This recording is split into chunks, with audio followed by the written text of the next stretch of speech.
Hey folks, welcome back to the channel. We got an update video for you. There's a lot to go over, so stick through all of it because you're not going to want to miss any of this. We're going to go over Twitch drops, some news, patch notes, some bugs, things BSG's doing, balance changes, the whole 9 yards. So we're not going to waste any more time. We're going to get right into it, but please stick through the whole thing so you don't miss stuff. Okay, first up, Twitch drops. This is going to be the biggest news for the day. Some of you guys care, some of you guys don't. You do have to be on Twitch to get these. You go to Twitch, you sign in, and you watch a streamer who has drops, and you get gifts. Now, in order to link your account, you have to go to escapefromtarkov.com, go to your profile, which will require you to sign in, and you will link your account right here with Twitch drops account. You have to make sure you link your correct accounts. I know lots of guys have a bunch of emails, so your Twitch account, when you sign into that, has to be linked with your actual Tarkov account. So just make sure all that works, and you will start to get drops. Now, to get your drops, it's pretty straightforward. You go watch any streamer that's going to be on this list. It's going to be pretty obvious in the drop down each day. These are the streamers, so you can see there are tons of them from each time slot for what we have in here. The news gives you a little bit of explanation. I will put these links in the description so you can read through them yourself if you want. The big thing they're talking about is a streamer marathon here, which is there's going to be a global challenge that the streamers are going to have to compete in. If the streamers get that challenge done, the next day's drops are better. However, we haven't heard anything from this. We don't know what's going on here. We haven't heard anything from BSG yet on this. So I don't know if it's not going to happen the first day or if they just don't got it turned on or what. We'll have to wait and see. If you go to a streamer's website, pretty easy here, I'll show you. The easiest way to tell if you're getting drops is right at the top right corner of the chat. You're going to see a little pop-up happen here that says drops enabled on channel. If that happens, you're going to have drops. Now, to track them, you have to go to your campaign, your drops campaign, and you can do that through this drop down. It'll show here. You click on view details. It'll bring up this drops campaign. You do the drop down for Escape from Tarkov. Let's see if it's showing progress for me. It might not be showing it yet because I haven't earned one. It's 1 hour and 30 minutes for this first reward, 3 hours for the second, 4:30, yada, yada, yada. 9 hours to get your very last legendary reward is how they are going to roll. And then a little thing here that says if you're connected or not, that gives you the idea. So that's drops. I don't have drops today. Like I said, I got listing up. I know Jesse's got drops. A lot of these people have drops. If you look in their thing, it'll say drops on their title. They have them or not, as long as they're not being shitty streamers. So I will be tomorrow, 9 a.m. to 9 p.m. and Sunday 9. So Saturday and Sunday, 9 a.m. to 9 p.m. East Coast time. That's when I will be on streaming my drops. Now, for the patch, we got a patch this morning. You'll see an update. There is one for Arena and for Tarkov. The Tarkov one, we got adjusted lighting in the lab. I hadn't played labs yet, so I don't know what that's going on there. I can't tell you. Maybe it was too dark. Added the ability to activate the transit zones with the marathon event if the player was in the transit zone before the zone was activated. Just some bugs that had to do with the marathon zone or marathon process. In-game survival statistics now include transition between zones. Extended the AI reaction and interaction model with tripwires. Fixed the AI freezing while throwing grenades. No, they haven't said anything here about making scavs not throw grenades through buildings and walls, which they can apparently do, or the fact that they throw them instantly and all the time. Man, I've dodged so many grenades from scavs the last couple of days. Fix the factory exfil for the task exit here. Another one I want to mention about this is Postman Pat. I'm going to try again today. I've tried twice. I can't pick up the letter. It's bugged. I let BSG know, just so you know. Postman Pat has changed and moved. It's in a different spot on the body. The body's still in the same spot, but it's in the folds of the backpack, like the mat that's on the scav backpack on his left shoulder. There's a little letter in there, but I can't pick it up. I don't know what the hell's going on. I've looked. Other people are able to. Some people have to do like 2 or 3 raids for it to work, but that's a bug I wanted to mention while we're here anyways. Fixed condition for the task secure perimeter. It was hard to get kills in the factory area. Lots of bugs on factory, it looks like. Fixed several incorrectly functioning doors on all locations. Saw this. It was more funny than anything. I guess there was a couple that were kind of scary and weird, but fixed the inability to progress task 1 let loose end. Fixed an issue where player who spawned indoors at the start of a raid could not hear the environment sounds when going outside. I had this happen. It was spooky. It just kind of made the raid dull, if you will. Fixed an issue where some of the ambient sounds were not playing or cut off abruptly on factory. Fixed the incorrect footstep sound on factory. Fixed the incorrect phrase clips for USEC Charlie voice. Fixed a bug that appeared when building the gear rack zone in the hideout. I hadn't got there yet. I'm close, so that's good. I think this was bugging people's hideouts out, so they couldn't even use it. Fixed the incorrect item limits for raid entry when exchanging equipment for mannequin at the gear rack. Another bug I saw people talking about. Don't have it yet, so I can't talk to it. Fixed an issue when loading to a location with an active cultist toxin. Okay, now this is all over. This was the bug. If you guys watched my bug video yesterday talking about bugs to avoid, if you haven't, go check that out. There's a couple of bugs you should avoid. They haven't fixed them yet here. The cultist knife has a toxin on it, right? And if we go into here, let's see if it shows up in the what's the knife called? I can't remember. Knife. All right, well, I went to try to find the cultist knife, and I'm thinking maybe they pulled it out of the game for good. So there's a bug with cultist toxin that makes your game not work. People were running around with knives stabbing people because once you get out of raid, your game just crashes.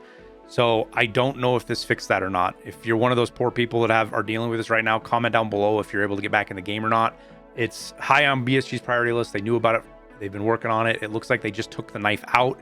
It looked like they had taken the poison off last night, just removed the poison, but I'm wondering if they pulled the knife out of the game for now. Just have to wait and see. I'm not positive on that. But this is what fixed an issue with loading to location on an active cultist toxin. So that is the Tarkov updates. I don't see any other replies. Scrolling Twitter's dangerous on video or on stream. You got to be careful. You never know what you're going to see. For Arena, we got some patch notes as well. There's a patch there.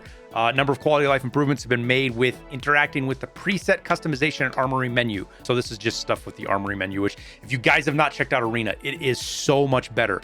The preset system is awesome, like to the point I hope they bring some of the UI stuff and the way you can use the UI in Arena to Tarkov. It's actually really good. So if you have Arena, you haven't checked it out yet, I'm not telling you to go buy it if you don't have it. Watch some streams and stuff if you do that. But if you have Arena, go check it out again. The syncing little trick worked, which again, my last video talking about bugs talks about that. It worked for me. It synced my accounts up, but also really enjoyed playing it. Played Blast Gang with Liston for probably 3 or 4 hours, just the two of us squatted up, and we actually had a ton of fun, made some decent money. My accounts didn't link up right away, so I don't think I got the XP, but I do now. They're 1-for-1, so it works. So quick shout out for Arena there. It is pretty cool. All right, back to the notes. The hit detection system visualization has been changed. When armor is penetrated or a hit is registered on an unarmored body part, a blood effect will appear. When armor is not penetrated, an armor hit effect will be displayed. So this is going to give you some better visualization on if you're doing damage or if you're just fucking bouncing shots off their armor or their helmet. Good change. Tarkov should work like this. We saw it in a lot of our armor testing. There is some inconsistencies, but hopefully this also is in Tarkov working properly as well. A duplicate context menu button has been added for items in gear and pocket slots. Fixed an issue that caused long loading times at the black screen stage at the beginning of a match. Fixed other various issues with interacting with the preset customization menu. All right, so Arena patch notes. One quick little, I guess, kind of nerf, if we want to talk about it. People are calling it a nerf. I don't think it's a nerf. The VSS has had its fire rate. Oh, it's back to 900. See, it went from 900 to 700. Now it's back to 900. My guess is that maybe they overdid it.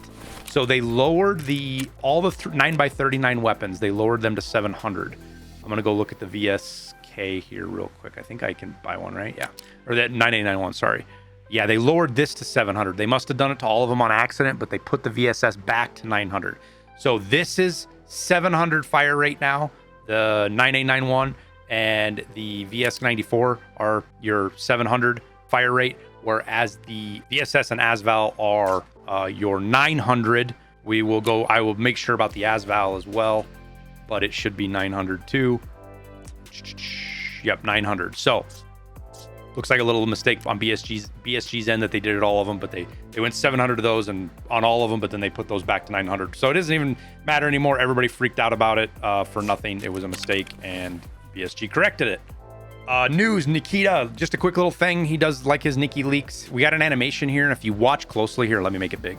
If you watch closely, the guy's got 2 shotgun shells, and that's going to be a faster reload to a degree. So I don't know what this is going to be. If this is like just the normal animation, you get a load 2 in every other time, or what it's going to be, or if this is going to be something with mastery, or how this is going to work. But this will help you load shotguns faster and is pretty cool. I like it. So we'll see when we get that and how it works when we do. And then the very last little bit, there is a sale, and it's pre-order summer sale. Enjoy 15% discount on Arena, on Escape from Tarkov packages, along with 25% discount on official merchandise. I say this not because I want to advertise for BSG. It's not that, because people do wait for these to purchase and they want to get them. And the sale only goes till August 25th. So you only have a couple of days. If you're thinking about upgrading or you're doing something like that, make sure you get that now. There will be, I want to say, and I could be correct, they do another sale in the wintertime around Christmas, and I want to say it's 25%. That might not be the case anymore. It might be 15% too, but I do believe that they do 25%. If somebody knows better than me down in the comments, correct me by all means. I don't want to steer people wrong, but if those extra couple of bucks matter to you, it might be worth waiting, or, you know, just don't upgrade. You can play Tarkov without it. It's really not all that pay to win that people think it is. Yes, I did say that to make you guys read and comment and tell me how stupid I am in the comments. It's clickbait. It works, or engagement bait. All right, that's it. And per like the usual bad YouTuber that I am, I don't do my CTAs in the middle like I should. Make sure you like and subscribe. Supports the content a ton, helps me out a ton. So I appreciate it when you guys do that. All of that engagement helps in the YouTube algorithm. So as always, I appreciate it. Also, a shout out for my music. Link is down in the description. If we can get the listen times up and we can get more people watching, Low Wave will make more music. We can get another album added. Helps by you guys adding the songs to your playlists. Don't add every song, but songs that you like. Throw them into your playlists. Make sure you follow me as a creator on there, and it helps in the algorithm on Spotify and just pushes everything just like it does here and there. Again, the music's free. Listening to it supports me, so I appreciate that. If you are a content creator, you can use it for free in your content. We don't DMC take down or copyright strike people. All we ask is that you attribute us so people know where to find it if they like it as well. And if you're a creator that's looking to download it for your YouTube videos, just hit me up in my Discord, DM me. I will show you how to do that, because there's a little bit of process, but it's not too bad. Again, thank you guys all for watching, listening to my spiel on stuff and sometimes my yappiness. I hope you guys are having great raids in Tarkov. Good luck on your drops. Hopefully you're getting good stuff, and we'll see you in Tarkov.